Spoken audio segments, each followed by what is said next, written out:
All right, everyone, settle in. We're re-kicking things off with a story that proves sometimes the most magical place on earth can hide the darkest of nightmares. This isn't a story about a haunted mansion ride or a ghostly apparition. This is a true, chilling account of a family vacation gone horribly wrong. Oh. This is the story of the knockoff Mickey. Our storyteller, a dad from Maine, was down in Orlando with his wife and 2 kids. It was supposed to be the perfect getaway sunshine, theme parks, and a much-needed break from the unpredictable New England weather. One afternoon, while they were exploring downtown Orlando, his wife ducked into a store to use the restroom, leaving him on kid duty. He found a bench, and basking in the warm Florida sun, he might have closed his eyes for just a second too long. When he jolted awake with that familiar parental panic, he saw his kids down the street, excitedly gathered around a person in a Mickey Mouse costume. A wave of relief washed over him, but it was quickly replaced by a creeping sense of unease. This wasn't the polished, energetic Mickey from the theme parks. This costume was a cheap imitation, its colors off, its shape distorted. But the most unsettling part was the filth. It was covered in layers of grime and old stains, looking like it had been dragged through a swamp. Trying to be a good guy, the dad figured the performer was just down on his luck. He walked over, pulled a $20 bill from his wallet, and offered it to the silent, still figure. The giant, lifeless eyes of the mask just stared back at him. Then, in a movement that was slow and deliberate, the Mickey head tilted to the side, a gesture straight out of a horror film. No thanks. The dad's unease turned to alarm.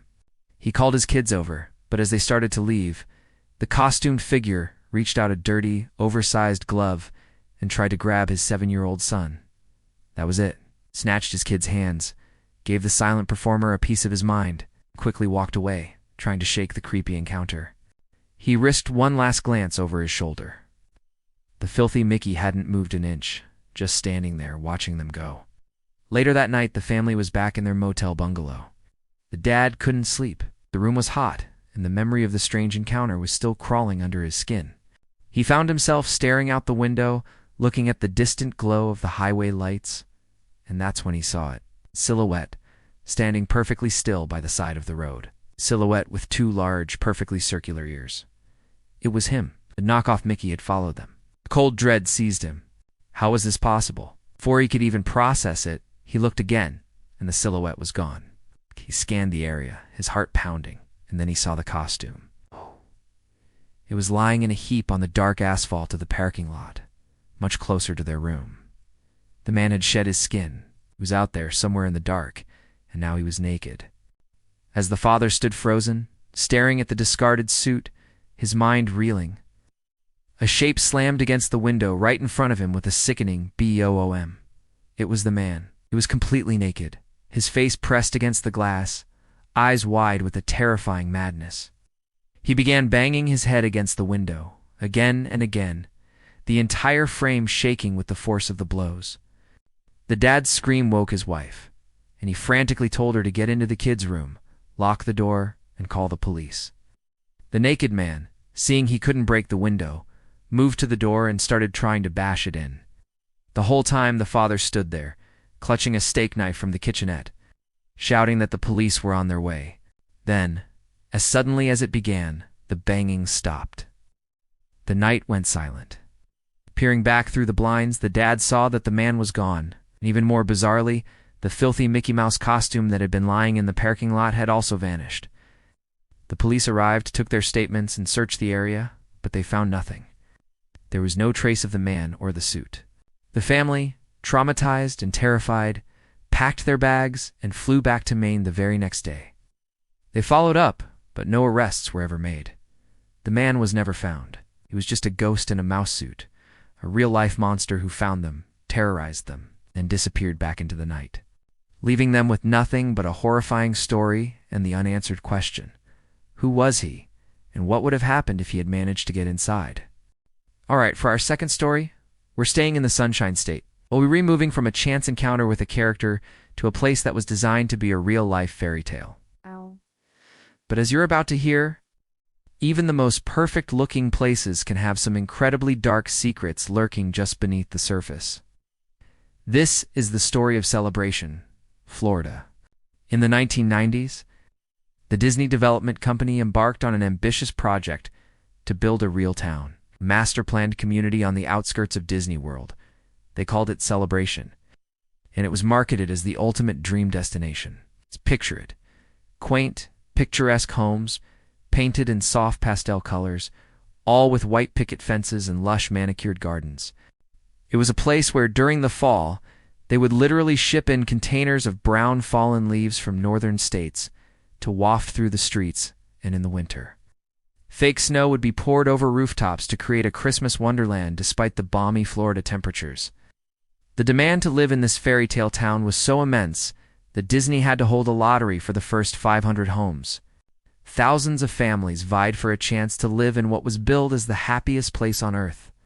Residents soon began to refer to their home as the bubble, because it felt like living in a perfect parallel universe, completely detached from the problems of the real world. But it wasn't long before the cracks in this perfect facade began to show. The first issues were, ironically, physical. Many of the homes, built quickly to meet demand, were shoddily constructed. Then there were the rules. A 160-page regulation book dictated nearly every aspect of life. Residents were reportedly required to display a Mickey Mouse image somewhere on their property. There were strict rules about what kind of plants you could have in your garden, how you had to conceal your garbage cans, the color of your curtains, which had to be white on the side facing the street for a uniform look, and even the precise length of your lawn. As one resident put it, "If you're not one for rules and regulations, we can promise you, you really don't want to live here." But the pristine, controlling nature of Celebration soon gave way to something far more sinister than homeowner association violations. In 1998, the bubble was pierced by a violent home invasion. A couple was bound, gagged, and beaten by masked burglars who ransacked their perfect home. Then, in 2010, the town was rocked by a truly horrific murder. A 58-year-old teacher named Matteo Giovandito was found strangled and dismembered in his home with a fire axe. The homeless man who was convicted of the murder claimed he flew into a rage after Giovandito assaulted him. After the murder, a darker story emerged. Former students came forward with accusations that Giovandito had been a predator, molesting them for years during sleepovers and on school trips. The horror didn't end there. Just days after the murder, a neighbor of Giovandito's, a man named Craig Fushi, barricaded himself in his house when police came to question him. A 12-hour standoff ensued, with Fushi firing at officers before ultimately taking his own life. It was widely believed that Fushi was somehow involved in what had happened to the local children, and the darkness wasn't just confined to the houses. The town bordered a body of water that became chillingly known as the Death Pond. For years, there were no warning signs about the alligator-infested waters. Several tragic incidents gave the pond its morbid name. In 1998, 3 young men on vacation vanished. Their bodies discovered 9 months later inside their car at the bottom of the lake. In another heartbreaking event, a 2-year-old boy was snatched and killed by an alligator as he played near the water's edge. The squeaky clean image of Celebration was further tarnished by whispers of a seedy underbelly. One property investor spoke of widespread wife swapping, calling it Celebration separation. He described the town as incestuous, a place where people came to hide from their problems, only to find that the fairy tale was a lie. In 2004, Disney sold Celebration to a private company. While some residents still defend it as a beautiful place with a strong sense of community, the town has never been able to fully shake its creepy reputation. The story of Celebration serves as a chilling reminder that you can build the most perfect-looking town. Paint the houses in happy colors and pipe in the sound of songbirds.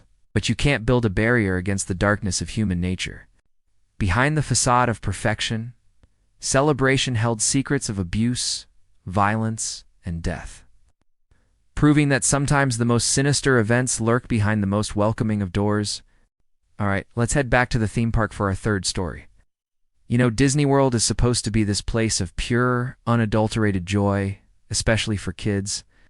It's a world of fantasy and adventure. For one family visiting from the UK, their trip to the animal kingdom became the setting for a real-life drama, terrifying situation that unfolded right in front of them. This story is a powerful reminder that danger doesn't take a vacation. Our narrator was just a kid back in 1998, visiting the park with his parents and younger sister. He was particularly excited for their third and final day, which was dedicated to the animal kingdom. He was a huge fan of the Lion King and couldn't wait to see all the animals. From the very beginning of the day, on the shuttle bus into the park, he noticed something that struck him as odd. Amidst all the excited, happy children, there was one little girl who looked profoundly miserable. She was with a man, presumably her father, but she just seemed exhausted and unhappy. The narrator, being a curious kid, found himself staring, much to the disapproval of his parents who told him it was rude. He tried to forget about her, but throughout the day, he kept seeing them on the rides. During the safari tour, in the cafes and, each time, the little girl looked just as dejected. Later in the day, the narrator and his family were walking along. When they ended up behind the little girl and the man, he noticed the girl trying to pull her hand away from the man's grasp, but he wouldn't let go. In fact, he tightened his grip on her wrist, telling her to behave. The narrator looked up at his own dad, a silent question in his eyes, but his parents, like most adults in that situation, seemed unsure of how to react. It's that awkward, cringy feeling you get when you see a parent disciplining a child in public. You don't want to interfere, but then the situation escalated. The little girl burst into tears, wailing, "I want my mommy. I want my mommy." The man tried to soothe her, saying things like, "We'll get you to mommy soon, sweetie," but his words didn't seem to calm her. What happened next, according to the narrator's father's retelling of the event, was the moment everything changed. Amidst her sobs, the little girl cried out something that sent a chill through the surrounding crowd. She said, "I want Daddy. Where's Daddy?" The atmosphere shifted instantly. The people around them, who had been trying to mind their own business, now looked on with a dawning horror. It was suddenly terrifyingly clear. The man who had been dragging this little girl around the park all day was not her father. There was a moment of hesitation. No one wanted to be wrong. It could have been an uncle, a family friend, a legal guardian. But then the man snapped at the little girl in a way that was distinctly unparental. Another dad in the crowd stepped forward, asking, "Is there a problem, buddy?" The man quickly tried to de-escalate, insisting the girl was just having a temper tantrum. Someone then directly asked if he was her father, and he said yes, again trying to reassure everyone that it was all just a misunderstanding. But the little girl wasn't having it.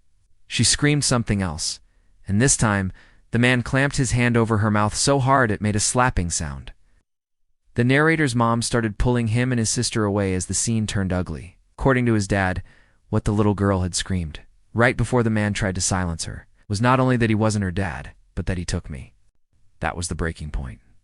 The crowd surged forward. A woman pushed her way through, scooped the sobbing little girl into her arms, and carried her to safety. The people who remained formed a tight circle around the man. There were shouts and screams of a kind the narrator had never heard before, intense. Frightening screams that made him shake with fear. By the time park security arrived, the crowd had dispersed slightly, and the narrator remembers a crystal-clear image of the man pinned to the ground, someone holding him down. His parents shielded him from the worst of it, but the memory of the rage on that man's face, twisted in fury at being caught, was burned into his mind forever. He'd been playing a long, sick game, luring the little girl with the promise of a trip to Disneyland, keeping her compliant with the one thing she probably wanted most, and God only knows what his intentions were for after their day at the park was over. The family never found out what happened to the man or the little girl. They never spoke of it again for the rest of the holiday. It was only years later that his parents explained the true gravity of what he had witnessed. For the narrator, it was a harrowing realization that one of the worst things he had ever seen had happened in what was supposed to be the happiest place on earth. And it was a stark, terrifying lesson that if that brave little girl hadn't spoken up when she did, her story could have had a very, very different ending. All right, let's move on to our fourth story. This one is a heartbreaking and tragic account that takes us behind the scenes of the magic. It's a stark reminder that even in a place as meticulously managed as Disney World, the potential for human error and devastating accidents is always present. This is the story of a custodian named Ray, and the day his cheerful whistling was silenced forever. Our narrator was working as a custodian at the park back in 1999. It was a job that was part janitor, part walking information booth. He describes the cast members as being like one big family, and one of the most beloved members of that family was Ray. Ray was in his 60s, older than most of the crew, but he was known for being super chilled out, friendly, and always willing to lend a hand. He was just a genuinely good guy. The story takes place on a beautiful Sunday morning in February, before the park had opened to the public. The first few hours of the custodian's shifts were dedicated to getting the park ready for the day cleaning, testing rides, and making sure everything was perfect. The narrator was walking through a quiet fantasy land when he saw his friend Ray up on the elevated platform for the Skyway ride. He was sweeping away, whistling a cheerful tune to himself. They exchanged a friendly good morning, and the narrator continued on his way towards Tomorrowland. A few minutes later, he heard a familiar sound, the slow, electric whirring of the Skyway starting up for its morning test run. The four-person gondolas began their slow journey along the track. This is where the narrator's morning took a horrific turn. Says he feels terrible that it took him as long as it did to realize what was wrong. But he was tired, a little hungover, and the sound was just part of the park's normal morning routine. But then it hit him. The gondolas were moving, picking up speed, and Ray was still up on that platform. Someone had switched on the Skyway without checking to see if it was clear. A surge of adrenaline shot through him, and he started running, sprinting back the way he came, trying to catch up to the lead gondola before it reached Ray. He was yelling, trying to warn his friend, who was still sweeping with his back to the approaching ride. Ray heard him and turned around. The narrator will never forget the look of mixed anger and pure fear on his face as he realized what was happening. He tried to scramble out of the way, but it was too late. The gondola caught up to him, but it didn't knock him off right away. In a desperate attempt to save himself, Ray grabbed onto the gondola, trying to pull himself inside. But he wasn't strong enough. He was left dangling 60 feet in the air, his life literally hanging by a thread. The narrator was on the ground below, helpless, just shouting up at him, "Hang on, Ray. Just hang on." He watched in horror as his friend struggled, the gondola continuing its slow, inexorable journey along the Skyway. He could see Ray glancing over his shoulder, down at the unforgiving concrete below, the absolute terror etched on his face. Then the gondola started passing over a series of large flower beds. The narrator figured the soft soil had to be a better option than the concrete. It had to be. He started screaming, "Jump, Ray!" The flower beds. And then, whether he let go intentionally or just lost his grip, Ray fell. The narrator describes it as happening in slow motion, the 60-foot drop seeming to take an eternity. He landed with an audible, sickening thump in the middle of the flowers. When the narrator reached him, Ray was in a bad way. He was lying motionless among the blooms, his eyes glassy, wheezing and groaning in agony. In the moment before he ran for help, the narrator saw him spit up blood. Emergency services arrived and rushed Ray to the hospital. The whole crew prayed that he would be okay, clinging to the hope that the flower bed had cushioned his fall enough to save him. But a few hours later, they got the news. The fall had caused too much internal bleeding, too much trauma. Despite the doctor's best efforts, Ray had passed away. The entire cast was devastated. The person who had turned on the Skyway, who the narrator chose not to name, was inconsolable and eventually quit, blaming themselves for Ray's death, but the narrator insists it was no one's fault. It was just a horrible, tragic breakdown in communication, a twist of fate that could have happened to anyone. Ray was the first cast member to die in the park in over 10 years, and a small memorial was put up backstage in his honor. But for the narrator, the memory of that day, the cheerful whistling, the desperate struggle, the sickening fall has remained. A permanent and painful scar, a story of a day when the Magic Kingdom became a place of profound and unforgettable loss. All right, for our fifth story, we're going to explore how a place of fantasy and escape can be shattered by a very real and sudden tragedy.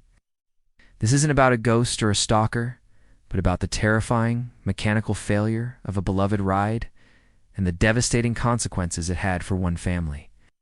This is the story of the day the thunder on Big Thunder Mountain became all too real. Our narrator was a young girl back in 2003, and it was a tough time for her family. Her father, a Marine, had been deployed to Iraq, and the constant worry and anxiety were taking a toll on her. In an effort to lift her spirits, her mom decided to take her on a special weekend trip to Disneyland. It was exactly what she needed. The magic of the park, the thrill of the rides, it was all a welcome distraction from the stress at home. The first day was going wonderfully. They were having a great time, taking pictures with characters, and for a little while, the narrator could almost forget her worries. That was until they got in line for the Big Thunder Mountain Railroad. It was around 11:30 in the morning when they settled into their seats in one of the little rail cars. The ride started off just as it always did, speeding along the twists and turns of the track. They raced through the fake desert landscape and then started up an incline that led into a dark, echoing tunnel. That's when everything went wrong. Inside the pitch-black tunnel, she felt a violent, jolting sensation shake the entire train. It was immediately followed by a horrible, screeching sound of grinding metal and a sickening thud. Then, the people in the cars in front of them started screaming. The train came to an abrupt, violent stop. Everyone was shaken and confused. But amidst the chaos, the narrator heard something that would be seared into her memory forever. It was a woman's voice, crying out in a desperate, pleading tone. "Mark, Mark, wake up, Mark." There was just enough light trickling in from the tunnel openings for them to see the mangled wreckage ahead. Some of the cars were completely off the tracks. The cars in front of them were shiny and wet, with some kind of fluid, a fluid she would only later realize was blood.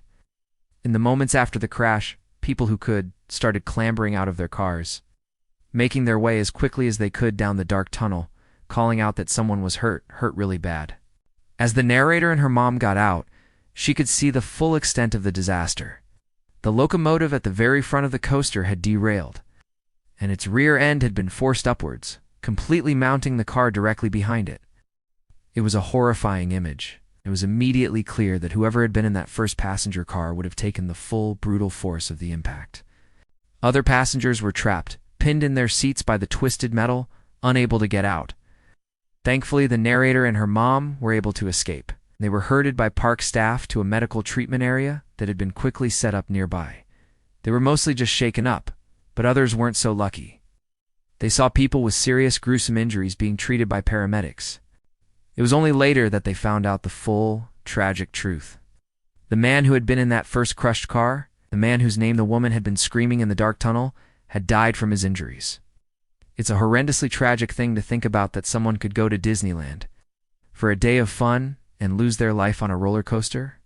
The narrator reflects on how lucky they were that day. Given the severity of the crash, it was a miracle that more people hadn't been killed. But the experience left a permanent scar. Since that day, she has never been on another roller coaster. Theme parks, once a source of joy and escape, now just creep her out. Even the sound of people screaming on a ride doesn't sound like fun to her anymore. Instead, it takes her right back to that dark tunnel on Big Thunder Mountain, to the sound of grinding metal, and to the heartbreaking sound of that poor woman screaming for her husband, or son, or whoever Mark was, to please wake up. All right, let's move on to our sixth story.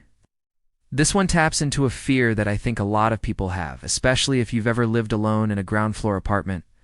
It's about the violation of your personal space. The chilling realization that someone is watching you when you think you're safe. This is the story of a university student and her unwanted admirer, a man named Ken. Our narrator was in her second year of university and living by herself in a downstairs flat. Her bedroom window faced the street, but she had heavy curtains, so she usually felt secure. Like many students, she had an active social life, often staying late at friends' places or being up on video calls with her long-distance boyfriend. One night, after a night out, she had a frightening experience when a drunk person tried to force her door open. Another time, she fell asleep with her curtains open and woke up to the terrifying sight of a man's face pressed right up against her window, staring in at her. These incidents had already put her on edge, so she was always careful to keep her curtains shut and her lights off when she wanted privacy. On Halloween night, she was having a private video call with her boyfriend. The lights were off, the curtains were closed, and she thought she was completely alone. But then, she noticed a strange flickering light in her peripheral vision. Looking closer, she saw that her curtains didn't quite meet at the top, leaving a tiny gap. And through that gap, she could see a trail of steam rising, like someone's breath in the cold night air. Her heart pounding, she covered herself, got up, and stood on her mattress to peer through the small opening. What she saw made her blood run cold. Hunched over outside her window was a man, exposed from the waist down, panting, and, well, you can imagine what he was doing. He had positioned himself perfectly to take advantage of that tiny tunch gap in her curtains. Horrified, she quickly rearranged the curtains, grabbed her laptop, and fled to the living room, where she spent the rest of the night. A few days later, the story took an even more sinister turn. When she came home, she found a pink envelope had been pushed through her mail slot. Yes. As she picked it up, loose change fell out onto the floor. Written on the lip of the envelope in jagged capital letters were the words, "I mean you no harm. 30. Her stomach dropped. She turned the card over. On the address side, in the same crude handwriting, it said, "To the girl in the front room." With trembling hands, she opened it. It was a traditional, almost sweet-looking greeting card with a watercolor bouquet on the front. But the inside was covered in a sprawling, misspelled message in all caps. She later gave the card to the police, but she remembers the essence of the chilling message. It was from an old man who said she had made him the happiest he'd ever been in his life on Halloween. He apologized for scaring her and called her beautiful. Then came the truly terrifying part. "I love to watch you," he wrote. "Whether you're working on your computer or touching myself. Please leave your curtains open just a little bit more for me. Each time you do this, I will post a couple of pounds through the letterbox." It was signed Ken. XXXXX. She immediately called her friends and then the police. They took the card as evidence, but told her there wasn't much they could do. They promised to have a patrol car drive by for the next few weeks, but that was little comfort. She stayed with friends for a week, too terrified to be alone in her own home. Ken didn't give up. There would be knocking on her window at night, but she kept her curtains shut tight. Months went by without a major incident, and she started to feel a little safer. Then it snowed. One morning, as she was leaving her house, she noticed a set of footprints in the fresh snow, tracing a path back and forth, right in front of her bedroom window. It was clear someone had been pacing there, searching for even the tiniest gap to peer inside. She eventually moved out, but the story doesn't quite end there. A friend of hers, who had access to the local electoral register, did a little digging. They found a K. Moore, who lived on her previous street. And for the next 2 years, as she walked past that house on her way home, she would see it. For a while after she moved, the windows of Ken's house were completely covered in newspaper, taped up from the inside. It seemed chillingly that someone else was now having trouble with Ken. All right, let's head to our 7th story. This one takes place in a setting that's meant to be quiet, somber, and respectful, a Holocaust museum. But for a 14-year-old girl and her sisters, a simple trip to the restroom turned into a deeply unsettling and frightening encounter that they still can't fully explain. Our narrator, a 14-year-old girl at the time, was on a road trip through Texas with her grandmother and 2 younger sisters in the summer of 2016, before heading home. Her grandmother wanted to visit the Holocaust Museum in San Antonio. It was a personal visit for her. There was a picture of her father on display. He had been one of the first American doctors to enter the Dachau concentration camp, and the photo showed him standing, with a look of profound sorrow, in front of a pile of victims. The mood in the museum was, as you'd expect, heavy and somber. As they walked through the exhibits, the narrator realized she desperately needed to use the restroom. But, not wanting to miss anything, she decided to try and hold it. An hour later, as her grandmother was excitedly pointing out the photo of her great-grandfather to a museum worker, the narrator knew she couldn't wait any longer. And her sister pointed her towards a nearby restroom, and she practically ran for it. When she opened the door, she found the restroom was packed with women. Now, the narrator has a thing: she absolutely cannot use a public restroom when other people are present. It's an anxiety she's always had, so she resigned herself to waiting. After about 5 minutes, the crowd of women cleared out, and she finally had the place to herself. She rushed into one of the stalls, but as she sat there, a powerful, eerie feeling washed over her. The silence in the restroom was absolute, almost unnaturally so. It felt thick, heavy, like she wasn't alone. Something was wrong. She didn't even use the toilet. She just scrambled out of the stall, her heart starting to pound. She scanned the room. All the stall doors were closed, but she didn't see or hear anyone. Still, the feeling of fear lingered. She went to wash her hands, a nervous habit, when an instinct, a little voice in her head, told her to look at the handicapped stall at the far end of the row. She doesn't know why, but she did. She slowly leaned back to get a better view under the stall door, and what she saw made her heart drop into her stomach. Lying on the floor, just inside the handicapped stall, was a leg. A child's leg. It was clearly attached to someone, but she was too terrified to investigate any further. She turned and ran from the restroom, straight back to her sisters. They were skeptical at first, but she was so frantic that they followed her back. She dragged them into the restroom, begging them to be quiet, and pointed towards the handicapped stall. Her sisters saw it too, but now there was more. Next to the leg, there was long hair visible, as if the person was crouching down, looking under the stall door at them. But they were completely, unnaturally still. The narrator grabbed her sister's hands and pulled them out of there. They ran to their grandmother, all three of them rambling at once, trying to explain what they had seen. The museum worker who had been talking to their grandmother looked at them with concern. She listened to the narrator's panicked explanation and then went and got a large, burly security guard.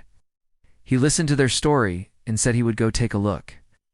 They all waited, their anxiety mounting, until he came out of the women's restroom a few moments later. He rushed over to the museum worker and spoke to her in a low, urgent voice. The narrator overheard him say that there was a man in there on his phone. The narrator's heart sank even further. A man? She had seen a child's leg. Was there a man in there too? The security guard then confirmed their worst fears. He told the worker that there were 2 people in the handicapped stall. At that point, their grandmother had had enough. She was freaked out and said it was time for them to leave. The security guard readily agreed, and so they left. They never stuck around to find out what that man was doing in the women's restroom, in a locked handicapped stall, with a child lying on the floor. They never found out why they had been so silent, so unnaturally still, or why the man was suddenly on the phone after they had run out. The narrator was left with nothing but haunting questions and a newfound, intensified fear of public restrooms. That night, she couldn't sleep, her mind filled with the image of that small leg on the cold tile floor, and the terrifying thought of what could have been happening on the other side of that stall door. All right, our 8th story is a descent into psychological terror. A story about what happens when the person you share a home with becomes a source of unpredictable fear. This isn't about a haunted house. It's about the horror of a fractured mind and being trapped with someone who has lost their grip on reality. Our narrator had moved into a new apartment with a master tenant and another friendly guy. The walls were thin, and her bedroom had a frosted window that looked out into the living room, a detail that will become very important. The friendly roommate had to move back to Canada unexpectedly, leaving them scrambling to find a replacement on Craigslist. The new roommate, who we'll call Kyle, seemed a bit off, but friendly enough. He was a very tall, large guy, but he was quiet and mostly kept to himself. The narrator did and have much to do with the selection process and was content to just be cordial. A couple of weeks after Kyle moved in, the master tenant left for a month-long trip to Hawaii, leaving the narrator and Kyle alone in the apartment. For the first few days, everything was normal. But then, things started to get weird. About 4 days into the trip, the narrator was woken up at 8 a.m. by a frantic knocking on her bedroom door. It was Kyle, looking frazzled and agitated. He looked her dead in the eye and demanded, "Do you want to tell me what went on last night?" She was completely confused. She had come home from work, showered, and gone straight to bed. She explained this to him, but Kyle insisted he had heard her screaming and arguing with someone in her room. He claimed he'd seen her out in the side alley, arguing with their landlord, and had heard her coming in and out of the house all night. She denied it all, but he just stared at her before leaving. The next morning, it was the same thing. Frantic knocking. This time, Kyle claimed he'd seen her arguing with her boyfriend. She was single-and, talking to the roommate who was in Hawaii. He even said he saw her talking to police officers and demanded their badge numbers. She got angry and told him to cut it out, that she didn't know what he was talking about. Kyle got a strange look on his face. "I think I had a seizure in my sleep," he said. "The next time it happens, call an ambulance." Then he left, only to come back an hour later and repeat the exact same story verbatim. This pattern continued. The narrator was becoming increasingly unnerved. One night, she reluctantly returned home from work, too tired to find an alternative place to stay. It was a huge mistake. At around 1 a.m., she was woken up by the sound of slamming doors. Through the frosted window in her room, she could see Kyle's silhouette pacing back and forth between his bedroom, the living room, and out the front door. He was turning lights on and off, mumbling angrily, and slamming every door. He was clearly in some kind of paranoid state.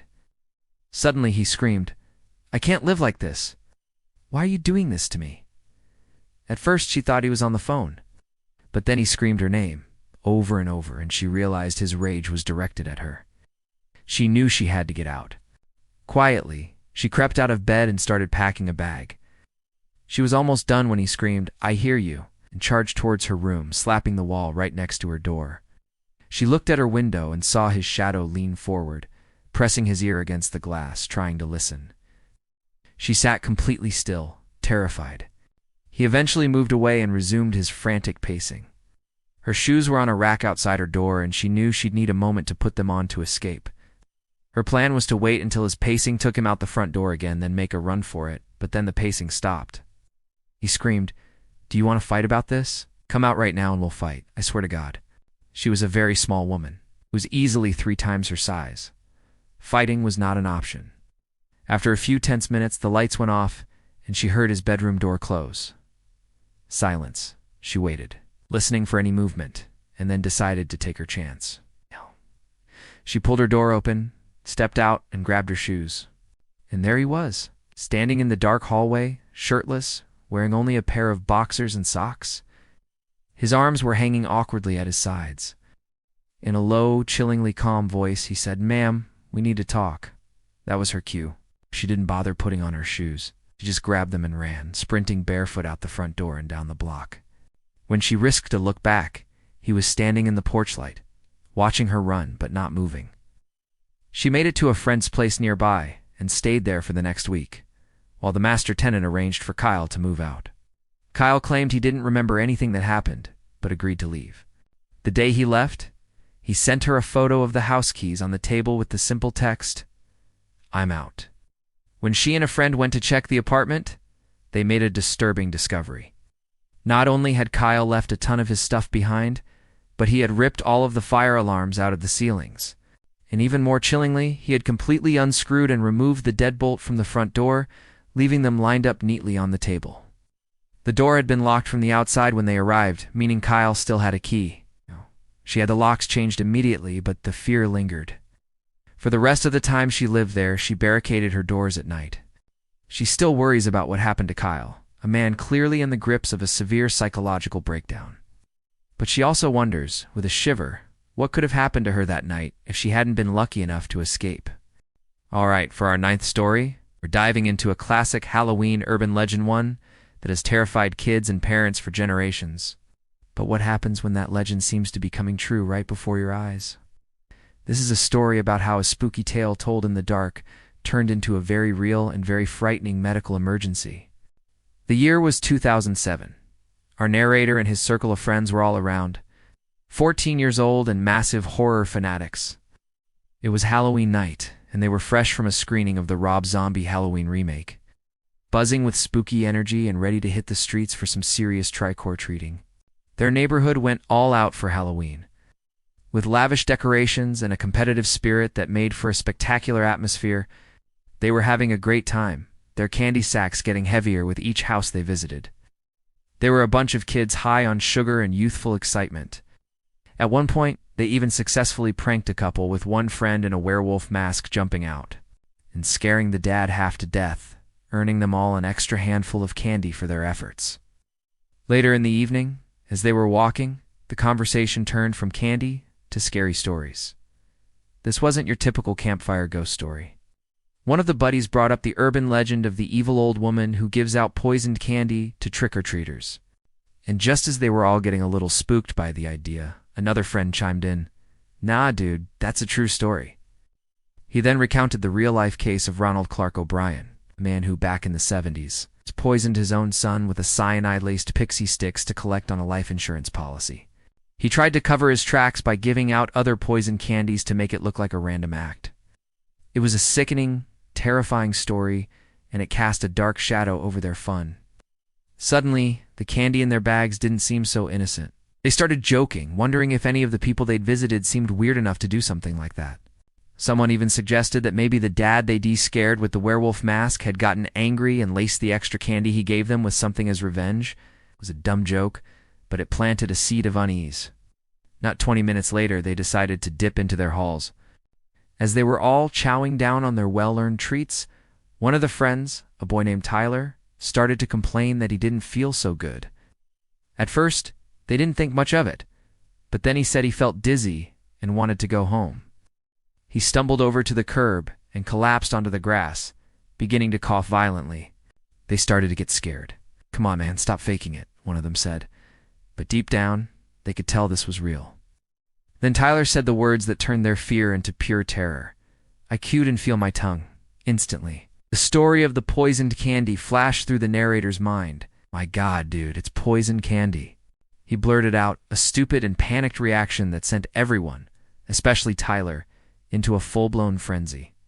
And then, unbelievably, they watched as Tyler's face started to turn red and swell up.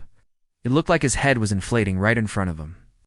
One of the friends sprinted off to a nearby house for help, banging on the door and screaming, while the others watched Tyler clutch his stomach and begin to retch.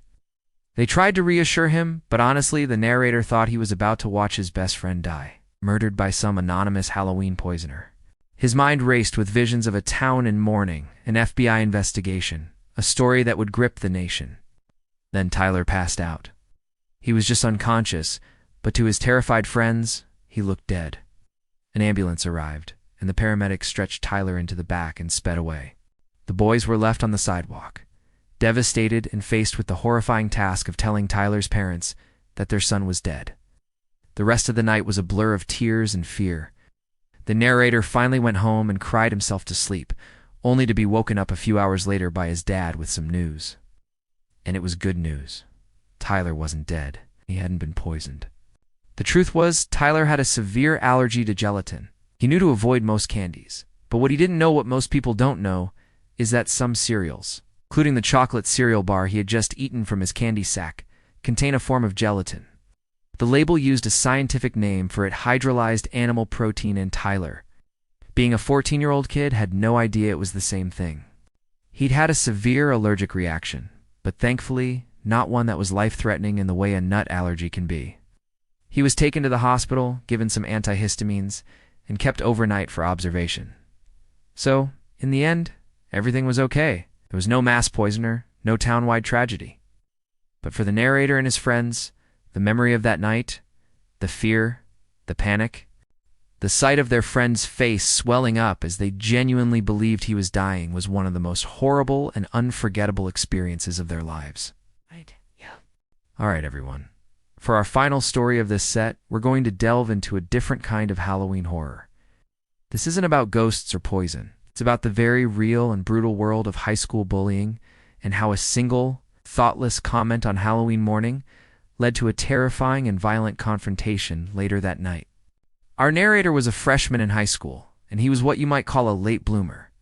While other boys his age were shooting up in height and growing facial hair, he was still small and slight, an easy target for the senior bullies. The worst of them was a big, red-haired slab of meat named Josh, who made a daily habit of pushing him into lockers and taunting him.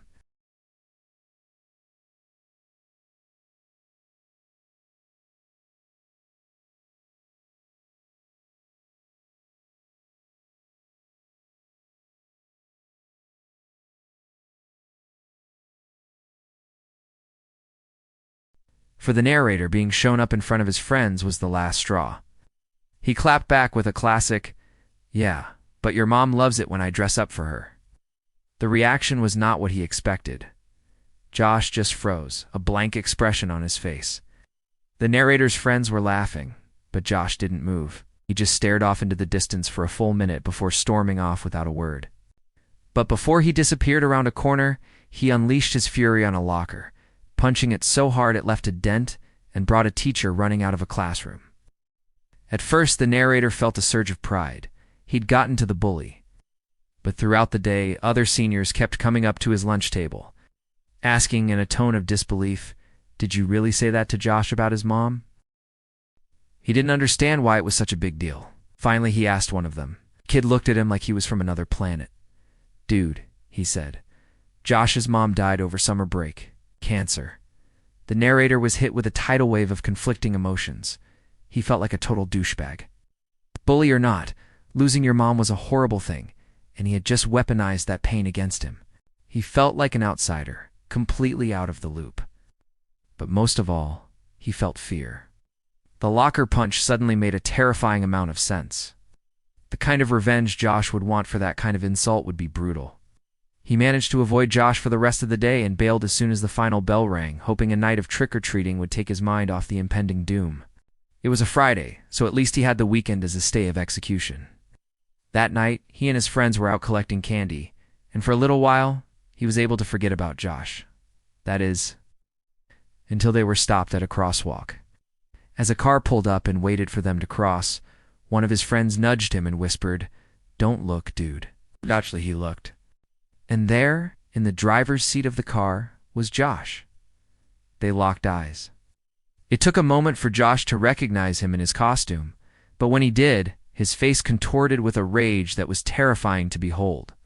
He gunned the engine and lurched the car forward, actually trying to run them over. They scrambled out of the way just in time, and Josh sped up the street, did an illegal U-turn, and came right back at them. They started running, but it was no use. A car is always faster than a kid on foot. Josh sped past them, cutting off their escape route, and then jumped out of the car to give chase.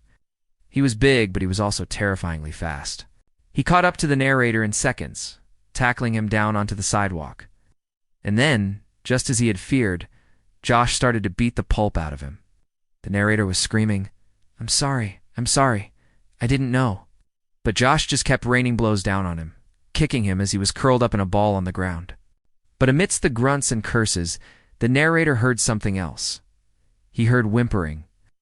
Josh's voice started to break as he was yelling, and the narrator realized with a shock that his bully was crying. It was a strange, surreal moment. The narrator could have tried to get up, to run, but he didn't. He just lay there and took it.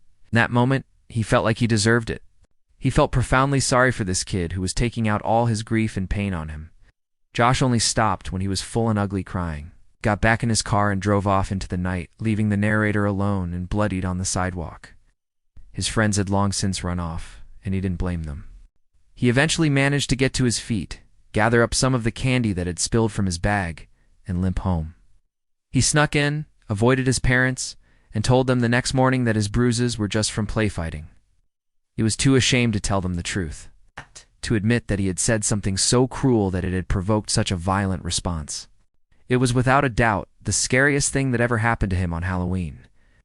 A night when the monsters weren't wearing masks, and the horror was all too real.